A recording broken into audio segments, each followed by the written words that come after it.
बिहार में विधानसभा चुनाव है, तो इससे पहले राज्य में कई बड़ी परियोजनाओं को केंद्र सरकार की ओर से ताबड़तोड़ मंजूरी मिल रही है। हाल ही में केंद्र सरकार ने गोरखपुर से बिहार होकर सिलीगुड़ी तक जाने वाली एक्सप्रेस वे को मंजूरी दी है। अब बिहार की राजधानी पटना से सासाराम तक 120 किलोमीटर लंबी ग्रीनफील्ड हाईवे परियोजना को केंद्र सरकार ने मंजूर कर दिया है। प्रधानमंत्री नरेंद्र मोदी की अध्यक्षता में हुई आर्थिक मामलों की मंत्रिमंडलीय समिति की बैठक में इस परियोजना को हाइब्रिड एन्युटी मोड में बनाने की मंजूरी दे दी गई।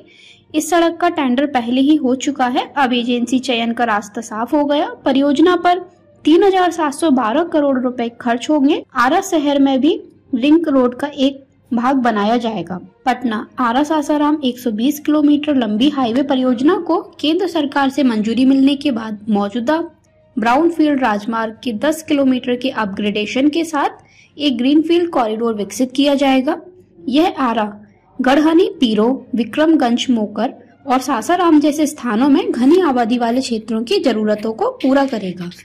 बता दें कि राजधानी पटना को स्वर्णिम चतुर्भुज यानी जीटी रोड से सीधी कनेक्टिविटी प्रदान करने के लिए पटना आरा सासाराम 4 लेन एक्सप्रेस कंट्रोल हाईवे का निर्माण हो रहा है।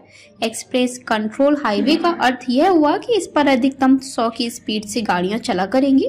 इस सड़क पर चढ़ने उतरने की सुविधा कई जगहों से रहेगी। स्वर्णिम चतुर्भुज को पटना से जोड़ने के लिए आरा शहर के लिए प्रस्तावित रिंग रोड के एक भाग का भी निर्माण होगा। पटना और उसके आसपास के क्षेत्रों में विकास के नए रास्ते खुलेंगे। वहीं इस हाईवे के बन जाने से पटना से बनारस और पूर्वांचल एक्सप्रेस के माध्यम से यूपी और दिल्ली का सफर भी आसानी से हो सकेगा। पटना और बिहटा एयरपोर्ट का भी इस सड़क से जुड़ाव हो जाएगा। पटना आरा सासाराम कॉरिडोर के पूरा होने पर यह क्षेत्रीय आर्थिक विकास में महत्वपूर्ण भूमिका निभाएगा, जिससे लखनऊ, पटना, रांची और वाराणसी के बीच संपर्क में सुधार होगा। यह परियोजना सरकार के आत्मनिर्भर भारत के दृष्टिकोण के अनुरूप है, जिसका उद्देश्य बिहार में रोजगार सृजन और सामाजिक आर्थिक विकास को बढ़ावा देते हुए बुनियादी ढांचे को बढ़ाना है। बता दें कि वर्तमान में सासाराम, आरा और पटना के बीच सड़क संपर्क स्टेट हाईवे संख्या 2, 12, 81 एवं 102 की बदौलत है। इसमें आरा शहर में भीषण जाम की समस्या का सामना करना पड़ता है। इससे वाहनों को इस शहर को पार करने में कम से कम 3 से 4 घंटे का अतिरिक्त समय लगता है। पथ निर्माण मंत्री नितिन नवीन ने बताया कि पटना आरा सासाराम हाईवे बिहार की महत्वाकांक्षी परियोजना है।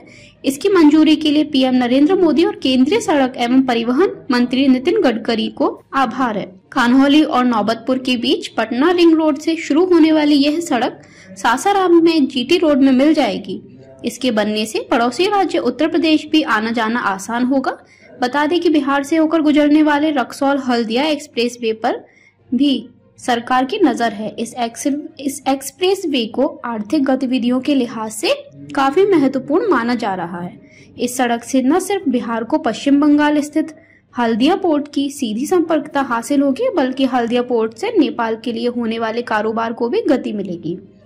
रक्सौल हल्दिया एक्सप्रेस वे 6 लेन में बनना है और इसकी लंबाई 650 किलोमीटर है। इस सड़क के अलाइनमेंट में बिहार का पश्चिम चंपारण, पूर्वी चंपारण, मुजफ्फरपुर, सारण, पटना, नालंदा, शेखपुरा, जमुई और बांका जिला शामिल है। बांका से यह एक्सप्रेस वे झारखंड की ओर बढ़ जाएगा और फिर हल्दिया तक जाएगा। बिहार के 9 जिले इस प्रोजेक्ट में शामिल है।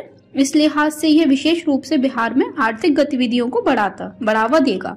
इसी तरह गोरखपुर सिलीगुड़ी एक्सप्रेसवे के अलाइनमेंट को भी मंजूरी मिल चुकी है। इस एक्सप्रेसवे का बड़ा हिस्सा बिहार से होकर गुजर रहा।